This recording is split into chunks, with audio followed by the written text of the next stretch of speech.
Welcome to our special event, Chemotherapy, Fact versus Fiction. I'm your host, Jonathan Landsman, and today our intention is to create a program that will give you a lot of information about chemotherapy. We have a situation where people get diagnosed with cancer and it's a rush situation. Get surgery, do your chemotherapy, and get your radiation right away. Not a lot of thought is given about what chemotherapy really is and what its track record is. I'm joined today by Dr. Nicholas Gonzalez. Dr. Gonzalez, welcome. Nice to be here, Jonathan. Thanks for having me on this video interview. I'm sure you would agree. I've had a lot of people do programs about cancer, and I don't want you to misunderstand what we're doing today. This is not about bashing chemotherapy. It's to give you the information that you need to make an informed decision. In fact, I would say, and I'd like to get your comments on this, Dr. Gonzalez, that if you thought chemotherapy was the best way for you to go, then that's what you should do. For instance, I've done programs with Dr. Bernie Siegel, who's a very well-known cancer surgeon, and he's talked about this quite a bit, that if you felt chemotherapy was better than some of these natural therapies, I mean, you really didn't want to do anything in a natural realm, then that's what you ought to do, is do the chemotherapy treatment. Dr. Gonzalez, what do you tell patients when you get this sense that, you know, your protocol, your ideas doesn't really fit what they want to do, and they just feel more comfortable doing chemotherapy? What would you tell them? They should absolutely do chemotherapy. One of the things we do in our office, a primary rule in our office, a first principle, is we never talk people into doing our treatment. The single most important determinant as to how a patient does whatever they choose, moon dust, my therapy, Sloan Kettering, is their belief system. If they don't fundamentally believe in what I do or what alternative practitioners do, whether I think they should or not, doesn't matter. They shouldn't do it.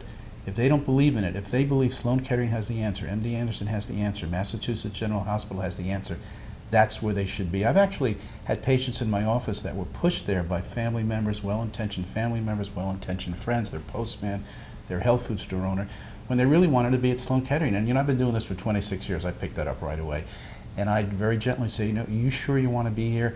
And they kind of relax because they think I understand. And it turns out they've been pushed there. They'd rather be at Sloan Kettering, even if I think that's their worst choice in terms of their particular cancer, in terms of conventional medicine. I say that's where you should go. You know, Sloan Kettering's 30 blocks north of my office. That's where you should be. Patients should always do what they feel is best for them, what they believe in their most, what their faith is, where their faith is. Don't choose a therapy because someone else told you to do it or because you read an article and someone else said you should take that article seriously. Do it because you believe in it, whether it's my therapy or somebody else's or conventional therapy. And that's what we're talking about here. This program is designed to give you information. It is completely up to you to make the right decision that's best for you in your treatment program. And I look forward to our conversation, Dr. Gonzalez. I look forward to it as well. Dr. Gonzalez, how was chemotherapy first developed? It's a fascinating story which most oncologists don't even know. During World War II, the Department of Defense had all these stockpiles of nerve gas, which they weren't, you know, from World War I, and they weren't using them in World War II. And someone at the Department of Defense had this brilliant idea to try and convert these nerve gases into useful therapeutic modalities. And serendipitously, at the same time, it turned out a group of American soldiers were inadvertently exposed to some nerve gas at an experimental research center. And what they noticed at autopsies, because they died, is their white counts had all gone down and the bone marrow had been suppressed. So one of the Department of Defense doctors got this brilliant idea, this is about 1945, that perhaps you could use nerve gas, in this case it was nitrogen mustard, to treat leukemia and lymphoma and knock out the bone marrow, where the leukemias and lymphomas are diseases of the white cell line, and the nerve gas seemed to wipe it out. So the Department of Defense actually contracted Dr. Gilman at the Yale University, one of the preeminent pharmacologists of the day, gave him a huge amount of money to test it in animal models. So in 1946, Dr. Gilman up at Yale tested in an animal model of lymphoma, and lo and behold, the tumors regressed. Of course, the animals all died, but it was very impressive. It was the first time in history that anyone had seen cancerous tumors regress from a drug treatment. So then they decided to try it on a patient. They had a patient with advanced lymphoma, and there were no treatments for lymphoma in 1946. So they gave him this nitrogen mustard derivative, and lo and behold, all his tumors regressed, which they thought was a miracle. Of course, 6 weeks later, he was dead. But it was an extraordinary event because it was the first time in medical history that doctors had witnessed and documented the regression of tumors in a patient with advanced disease. So they started to tweak it, and over the next 10, 15 years, they gradually developed a variety of drugs, beginning at Yale, but then it went to other medical centers, where they're using these toxic chemicals, ironically, from nerve gas. The original derivative was nerve gas used to kill people, as a therapeutic modality in chemotherapy. Very few people realize the whole generation of chemotherapeutic drugs that are being used today, and there are over 100 of them, really developed from poisonous nerve gas developed for warfare. And that's how it all began. It didn't develop out of anything good. Its origins are pretty unpleasant. But that's how it all began, with the Department of Defense contracting doctors to use their nitrogen mustard stores to see if they could use it to treat any kind of disease. So why was the medical community so excited about something like this? Well, when Goodman and Gilman published their results with the animal study showing regression of lymphomas in these animals, and when they published their first case report of this single patient, the medical community was absolutely enthralled because they didn't know of any drug that could reduce tumors. This was the first time in history where a drug therapy, a synthetic drug, had reduced tumors. And it was just an amazing event in medicine. It was in the newspapers, and there was no internet in those days, but it really spread around the world that the magic bullet was around the corner. Antibiotics at that time were coming into their own. A lot of it had to do with the general context of the time, where people were so enthusiastic about antibiotics, which really came to their own during World War II with all these soldiers with injuries. And antibiotics could reverse terrible infections. So researchers were looking for this magic bullet, this drug that would cause tumors to go away, just the way antibiotics were causing infectious diseases like pneumonia, terrible infections previously which had no treatment, to go away. And they thought they had it. They thought that this nitrogen mustard derivative was the next penicillin for cancer. And it was just, everything had come together. The extraordinarily effective antibiotics, which of course was overstated, and this one case report, they said, we have the magic bullet for cancer. I'm just wondering, if you were one of those doctors in the early 1900s, what would you have said about something like this chemotherapy invention? Well, of course, I'm kind of unique in that I'm a skeptic and I tend to think outside the box. I would have been a little bit more cautious. And indeed, caution was warranted because chemotherapy did not develop as everyone had thought. It didn't become like antibiotics that would magically make tumors go away in a few weeks. And they were really misled by these initial reports. I would have been very cautious. I would have, of course, my own orientation, assuming I was the same person 40, 50, 70 years ago as I am today, I would have been always looking for something natural. And even in those days, there was evidence of natural approaches to cancer that were very effective. But the entire medical community was becoming enthralled by the drug approach.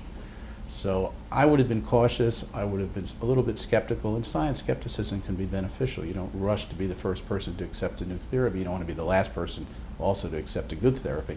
I would have been cautious. I would have waited for the research to develop. And as it turned out, the research was very slow in coming, proving results with most of the cancers. I'm sure a lot of people don't even know about this, but when did chemotherapy actually get started as a sort of a standard method of treatment? After the initial enthusiasm in the mid-1940s, it was really a very slow process because a lot of the initial enthusiasm was tainted by the fact that most patients weren't responding, that indeed if tumors shrank, patients would die. It wasn't until the late 1960s that the idea that chemotherapy had this magical effect on cancer really came into the fore. It really, again, it's a single incident. It was really the development of the MOPP, the MOP treatment for Hodgkin's disease. This was developed by Dr. Vincent DeVita, who at that time was working at the National Cancer Institute in Bethesda. And he was studying Hodgkin's disease. And he put a variety of chemotherapy drugs that had been already developed in the 1960s, a 4-drug regimen, and started treating advanced Hodgkin's disease. And lo and behold, it was like 1946 all over again, where all these tumors magically disappeared. Now, the interesting thing is, with some of these Hodgkin's patients, the results were long-standing, that they seemed to be cured. And this was the first time that there was a significant long-term effect from synthetic toxic chemicals. And Dr. DeVita deserves credit for that. I mean, again, to give the devil his due, it did work for a lot of these Hodgkin's patients. Up to 50% of the advanced cases seemed to respond beautifully for long periods of time. Yeah, there was toxicity. Yeah, there were side effects, of course. But Dr. DeVita's work with Hodgkin's really prompted a new enthusiasm for chemo. By the mid-1960s, a lot of the enthusiasm from the 1940s had kind of waned because they weren't getting the results that they thought they would. And Dr. DeVita really revived this whole new interest in the use of toxic synthetic medications in the treatment of cancer. Of course, it was kind of like 1946 again, all over again, because Hodgkin's is a very unique disease. It's one of the few of the 100 cancers that actually responds to chemo. It just happened to be the disease that he was working on, and it happened to be one of the few cancers that responds to toxic chemotherapy drugs. But again, as they did in 1946, the oncology establishment generalized. They assumed if chemotherapy could work so effectively for Hodgkin's disease, which in those days was a deadly illness, it must work for everything else, for all the other cancers. But that was an assumption that wasn't warranted and would turn to be erroneous. But because of Dr. DeVita's work and his work specifically with Hodgkin's disease and specifically his work with the MOP chemotherapy regimen, there was a burst of new enthusiasm. So in your professional opinion, why would you say that chemotherapy is so ineffective for most types of cancer, especially at the stage 4 level?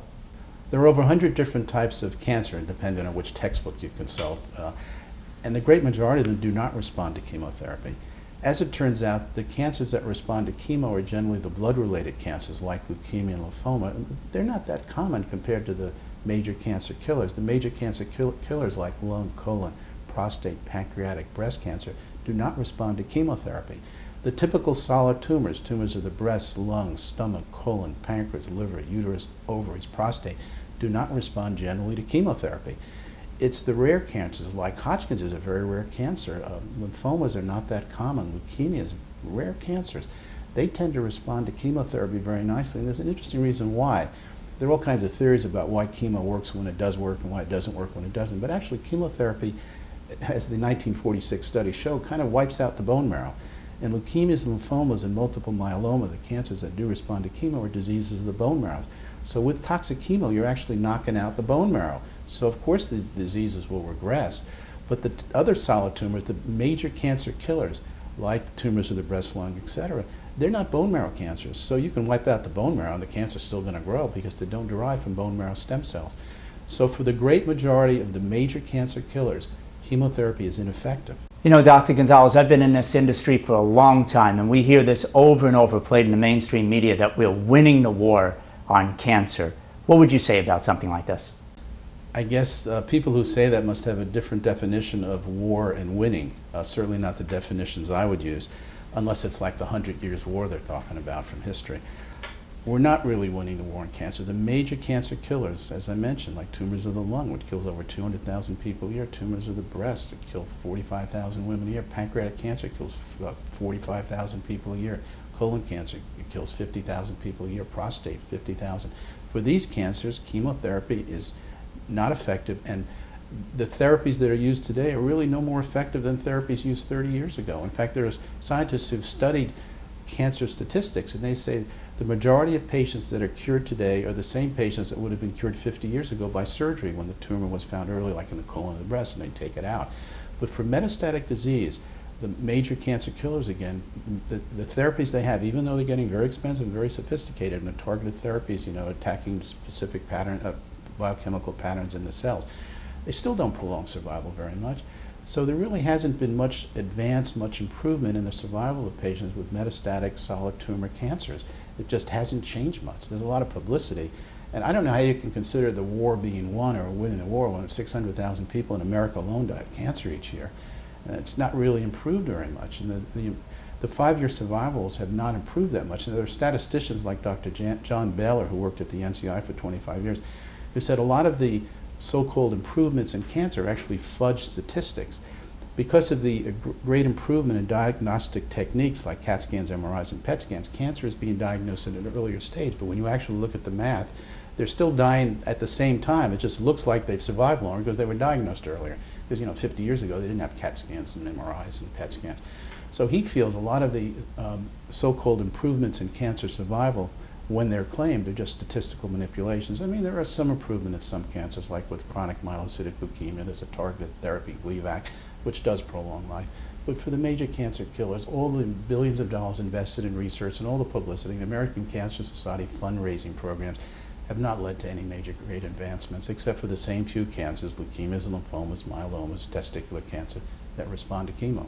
Those tumors responded to chemo 30 years ago, and they still do today, but the majority of other cancers do not.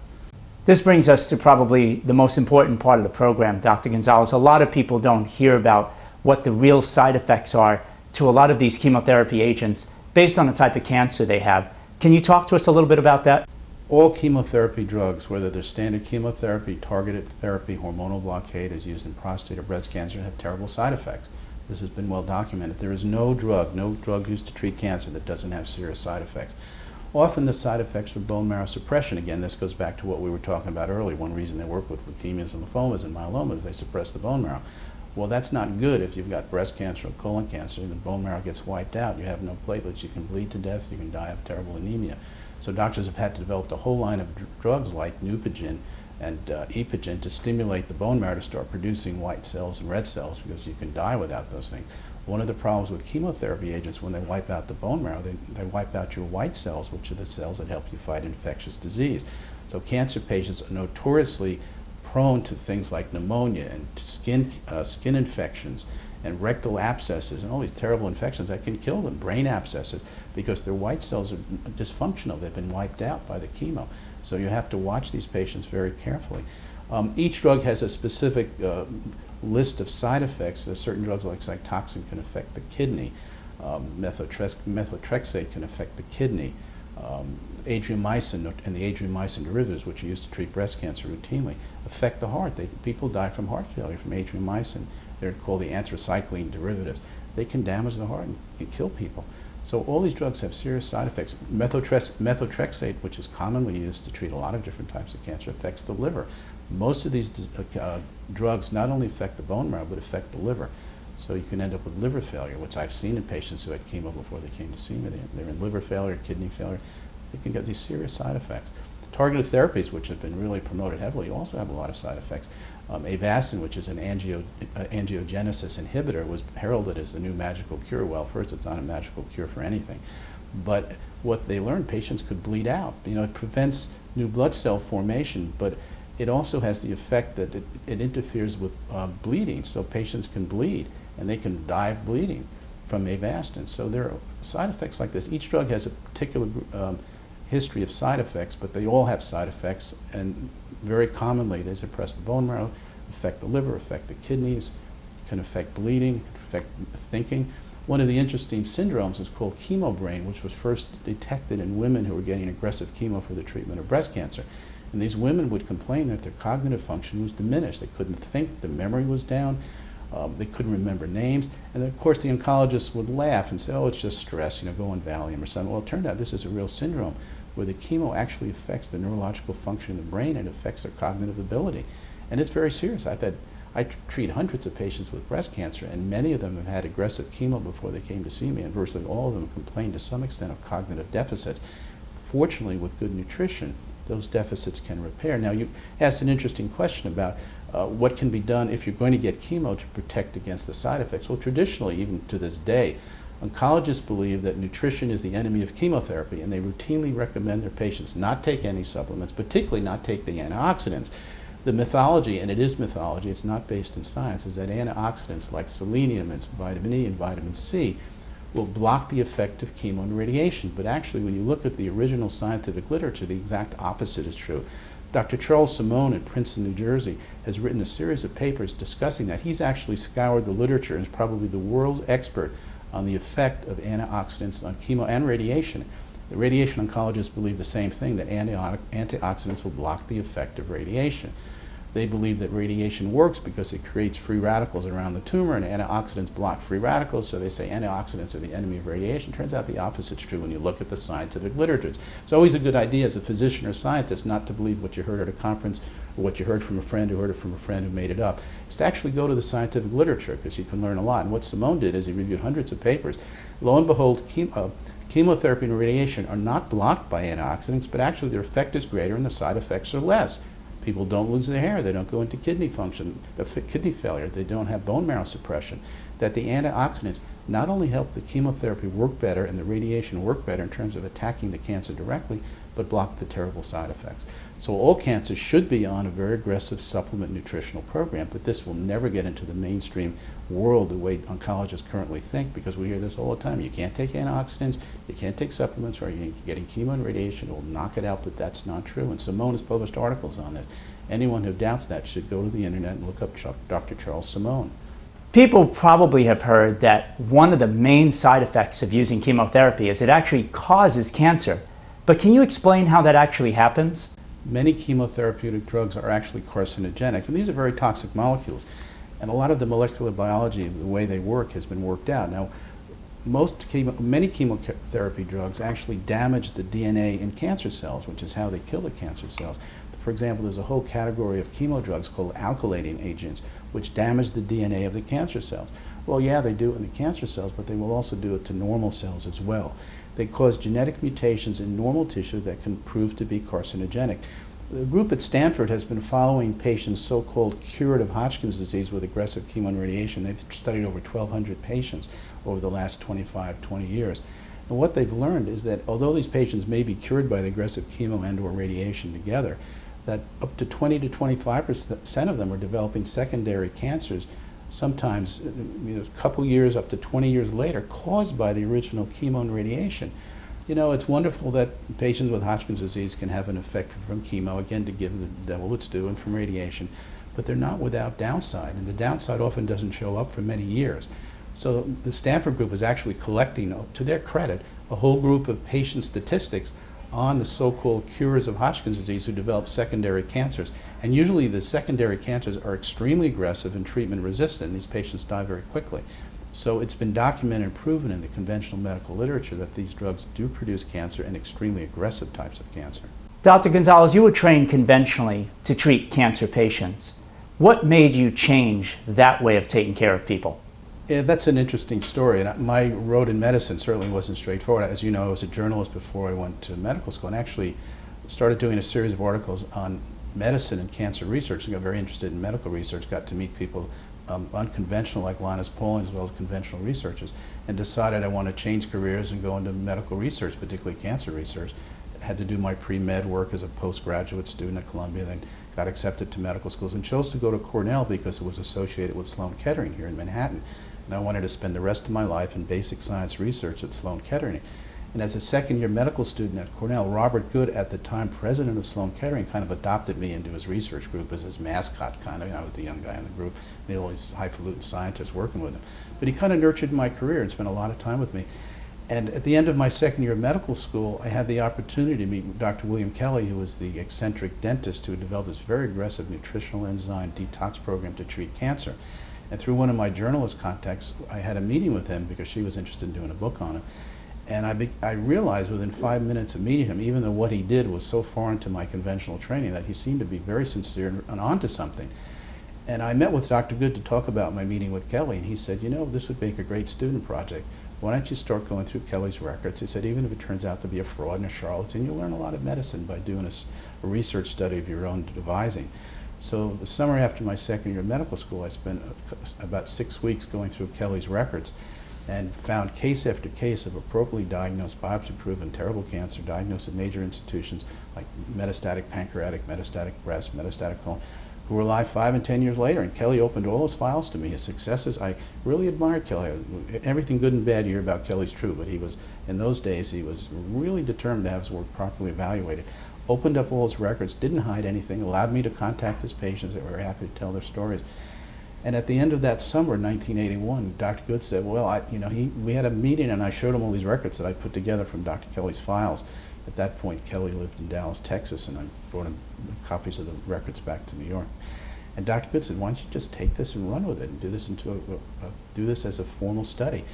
And eventually, I finished my research into Kelly while I was doing my immunology fellowship training under Dr. Good, who by that time had moved down to Old Children's Hospital, kind of in semi-retirement. He supported my nutritional research. Meanwhile, I was learning how to do conventional oncology and bone marrow transplantation. Dr. Good did the first bone marrow transplant in history, 1969.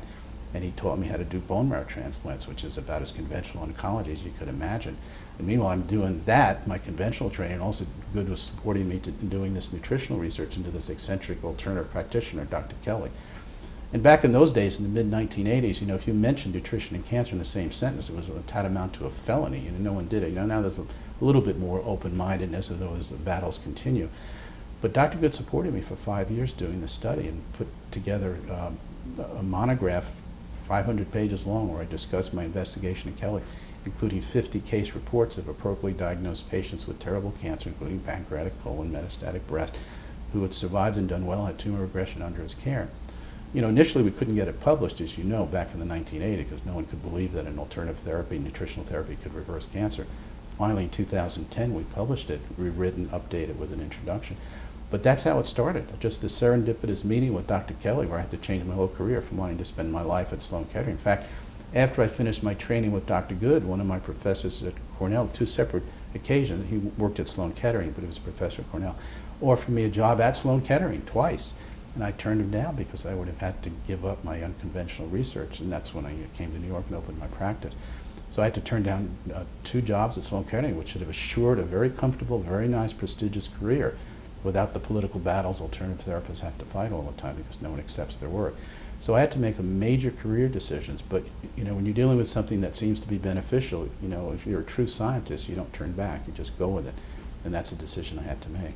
So if somebody, after listening to this program, obviously they might be asking themselves, what else can they do? I mean, especially if that's all they've been told is to take surgery, chemotherapy, and radiation. What are some of the natural alternative approaches that you recommend in your practice, Dr. Gonzalez? Well, first, become an educated consumer before you make your final decision. Of course, I admit I'm prejudiced. I like what I do. I believe in what I do. We see the results from what Kelly did 30 years ago, our own results of the last 26 years. One of the nice things about what I do, it's not an ego thing because I didn't develop this treatment. It was developed by really brilliant men who came before me. I'm a really good technician. I learned from great geniuses. Dr. Beard 100 years ago first suggested pancreatic enzymes have an anti-cancer effect. That was the genesis of Kelly's treatment, and he had a nutritional and detox component. But I've basically taken what Kelly did, his achievements, and turned it into our practice today with great efficacy. So I believe in our therapy, and our therapy is 3-pronged, as you know. Individualized diet, every patient gets a diet designed for their needs. In the alternative world, there's a tendency to treat everyone the same. Pritikin, Ornish thinks everyone's a vegetarian. Atkins, whom I knew quite well, thought everyone should be on fatty red meat. The paleo diet, now everyone should be on fat. Reaven at Stanford, who developed the Syndrome X, insulin resistance, thinks everyone should be on a balanced diet. Kelly realized different people need different diets. He had 10 basic diets that range from largely plant-based to red meat 2 or 3 times a day, and he had 94 variations of the 10 basic diets, and even then he would individualize the diet for each patient. We continue that tendency. We have 10 basic diets, dozens of variations, everything's individualized. Second component, large doses of supplements, vitamins, minerals, trace elements. Again, the supplement protocols are all individualized for each patient depending on their health history, their cancer, their metabolic efficiency, and in addition, large doses of pancreatic enzymes. We believe the vitamins, minerals, trace elements help the body repair and rebuild and help a damaged body, but we don't believe they have a particular anti-cancer effect. The main anti-cancer element in our program are large doses of these pancreatic enzymes, which are derived from the pig pancreas. Dr. Beard 100 years ago first suggested that pancreatic protein-digesting proteolytic enzymes have an anti-cancer effect. He wrote a book in 1911 on the enzyme treatment of cancer that should have changed the course of medical research, but like so many great geniuses, he was ignored. Kelly revived his work, and we keep it alive today using the enzymes to treat cancer. Third component are the detoxification routines, like controversial coffee enemas and liver flushes and juice fasts. As tumor breaks down and as the body repairs, all kinds of toxic metabolic waste is released that can make a patient sick. It's kind of like a tumor lysis syndrome, to use the word conventional oncologists use when chemo breaks a tumor down. Patients can die from chemo because at times when it works, like in Hodgkin's, if the tumor breaks down too fast, you have all this dead, poisonous tumor waste floating around the body, overloads the liver and the kidney, patients die. Well, with enzymes, you can have the same problem. So Kelly developed a whole series of techniques like liver flushes and the enemas that help the liver and the kidney work more efficiently so patients can get through these, quote, healing crises, end quote, as the body repairs and as tumors break down. The enzymes will break down tumors pretty quickly. Patients can get sick just as on chemo. In a layman's terms, what do the pancreatic enzymes do to the cancer cell, for most of us to understand it? We've never had the billions of dollars in research funding to do the elaborate molecular biology, but we've had some funding to do some animal studies. And they seem to just directly attack cancer. Now, Beard 100 years ago believed that cancer cells had an opposite charge than normal cells. So normal cells will repel pancreatic enzymes, which also have an electrical charge. But cancer cells have the opposite charge of normal cells, and the enzymes are attracted to them like a magnet, and they just attack the cell membranes. And cell membranes have all kinds of proteins on, and that's how cells survive, whether they're normal or cancer. And those proteins on cell membranes form pores that allow nutrients to get in, waste to get out, form communication systems so cells can communicate with each other. We believe the protein digesting enzymes destroy those proteins on the coat of the cell membrane of cancer cells, and the cells die. If those proteins are destroyed, the cells aren't going to live. Now, the normal cells repel the enzymes, so they're not affected. Most people are paying for cancer treatments with their insurance programs, but chemotherapy is actually quite expensive, no? Yeah, the idea that it's free because insurance pays for it, we're all paying for it. It's not free, and people have no idea how expensive it is. I mean, in its worst form, a bone marrow transplant can cost up to $1 million, and it doesn't really work that much for most cancers. A drug like Avastin, which is heralded as the great advance, even the FDA had to take it off the market for the treatment of breast cancer. They rescinded its approval for breast cancer because it wasn't working, even though doctors were using it. Avastin costs $10,000 a month. One of the things I've always found ironic, coming out of a conventional Ivy League educated research background, I was hearing, people go into alternative medicine because they want to make money. If you want to make money, you become a conventional oncologist. These guys are multimillionaires. They're oncology clinics that bring in millions of dollars. And these drugs are terribly expensive. And what patients do not realize, and the media does not realize, is oncologists are allowed to make money off the sale of chemo in their office. They have a vested interest in using these drugs, even in situations where it's not that effective, because they make money. The Wall Street Journal had an article several years ago pointing out that oncologists make hundreds of thousands of dollars each year themselves off of the sale of chemo in their office. For example, when you go to the oncologist, you're in a treatment room with 15 other patients and the nurse is administering the chemo, but you don't realize that the oncologist is allowed to jack up the price of the drug and charge it to your insurance company. He pockets the profit. And they have a strong lobby in Washington, and they're not even required to tell the patient that they're making money off the sale of the chemo in their office. So it's all very quietly done. So oncologists are making a fortune out of this. And you have 15 patients getting Avastin, it's $10,000 a month per patient. You can do the math. The fact that it doesn't work very well, that's a secondary issue, but it brings in the money. There are many well-intentioned oncologists. I know them, I have them as friends, but there's also a lot of collusion with the drug companies and the FDA and all that to get drugs approved that cost a lot of money that oncologists can charge to the insurance companies and make a fortune off of. Chemotherapy regimens can cost $50,000 to $100,000 for a single patient, even if it doesn't work.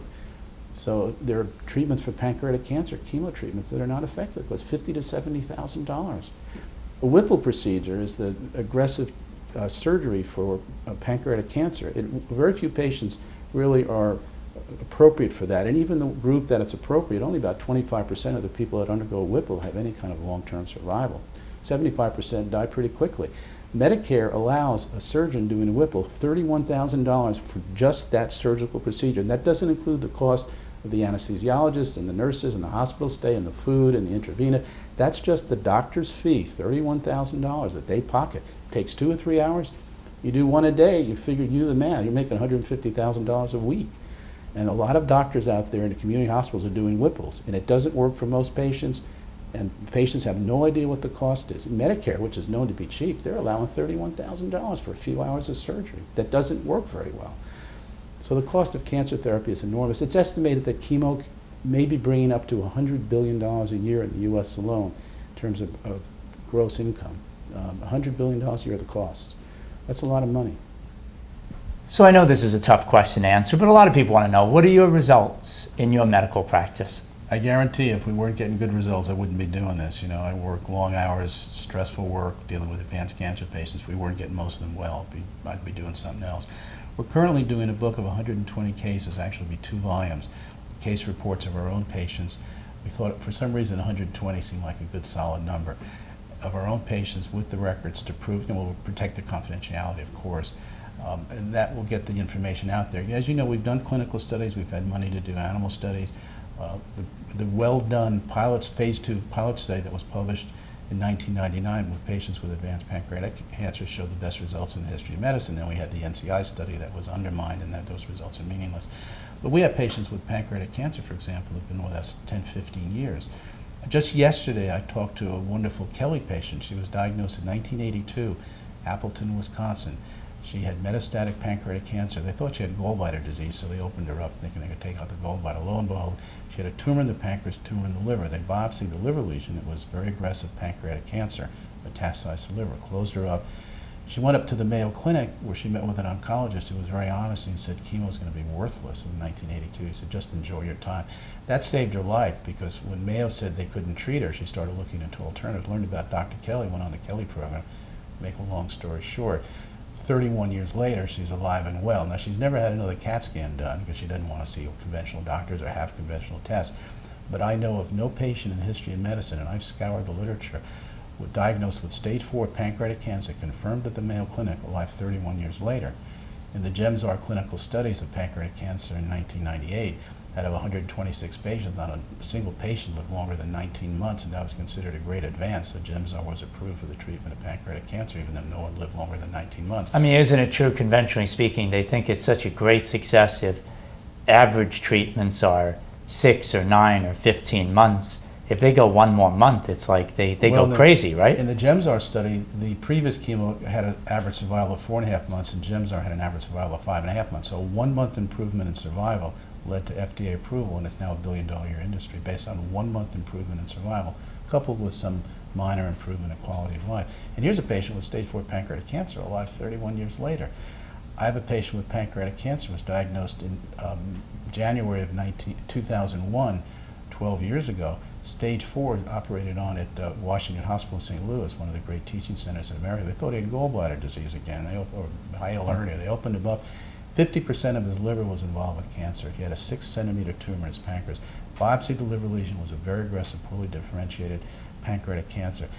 He did know about alternatives. He started chemo. Chemo doesn't work for that. They told him at best he might live 2 years. He got so sick on chemo he stopped it, and he still had multiple tumors in his liver.